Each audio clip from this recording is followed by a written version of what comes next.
আসসালামু আলাইকুম, আমি মোহাম্মদ রাসেল। আমি আজকে আপনাদেরকে শোনাবো মোস্ট ইন্টারেস্টিং একটি ভূতের গল্প। আশা করি আপনারা গল্পটি উপভোগ করবেন। আমাদের গ্রামের পাশে একটি শান্ত গ্রাম। গ্রামটির নাম বটতলা গ্রাম। দিনের বেলায় গ্রামের মানুষ খুবই কম চলাচল করত এবং স্বাভাবিক। মানুষ কাজ করে, বাচ্চারা মাঠে খেলে, সন্ধ্যা চায়ের দোকানে আড্ডা বসে। কিন্তু রাত হলে যেন গ্রামের রূপ বদলে যায়। গ্রামের শেষ মাথায় একটি পুরনো জমিদার বাড়ি দাঁড়িয়ে আছে। বাড়িটি প্রায় 100 বছর পুরনো। দেওয়ালে শ্যামলা, বাঙ্গা জানালা আর চারদিকে বড় বড় বট গাছ। গ্রামের মানুষ সূর্য ডুবার পরেই সে রাস্তায় এড়িয়ে চলে এবং সে বাড়ি এড়িয়ে চলে, কারণ সবাই জানে রাত 12টার পর ওই বাড়িতে কেউ থাকে। কিন্তু সে কেউ মানুষ না। গ্রামের প্রবীণরা বলেন প্রায় 40 বছর আগে ওই বাড়িতে এক ভয়ঙ্কর ঘটনা ঘটেছিল, আর তারপর থেকে শুরু হয় অদ্ভুত সব ঘটনা।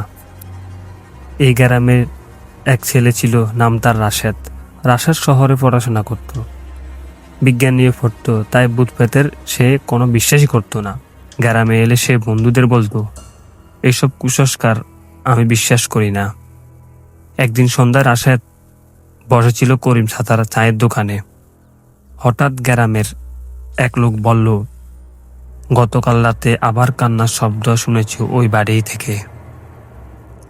আরেকজন বলল, আমি নিজেই দেখেছি, বারান্দা সাদা কাপড় পরা কেউ দাঁড়িয়েছিল। রাশেদ হেসে হেসে বলল, ভূত নয়, হয়তো চোর বা অন্য কেউ বা কোনো মানুষ। করিম চাচা তখন ধীরে বললেন, সবকিছু এত সহজ নয় বাবা।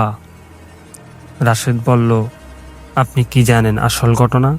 করিম চাচা চুপ করে কিছুক্ষণ বসেই রইল, তারপর সব বললেন।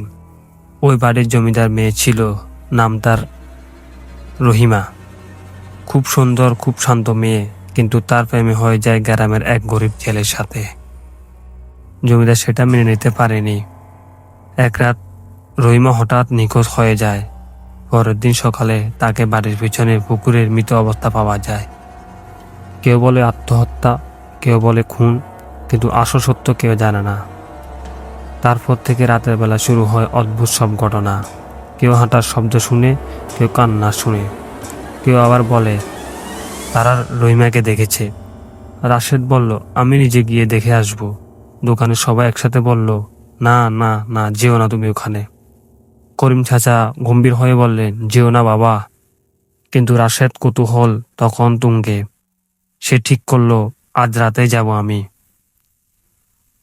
রাত প্রায় 12টা, চারদিকে নিঃশব্দতা,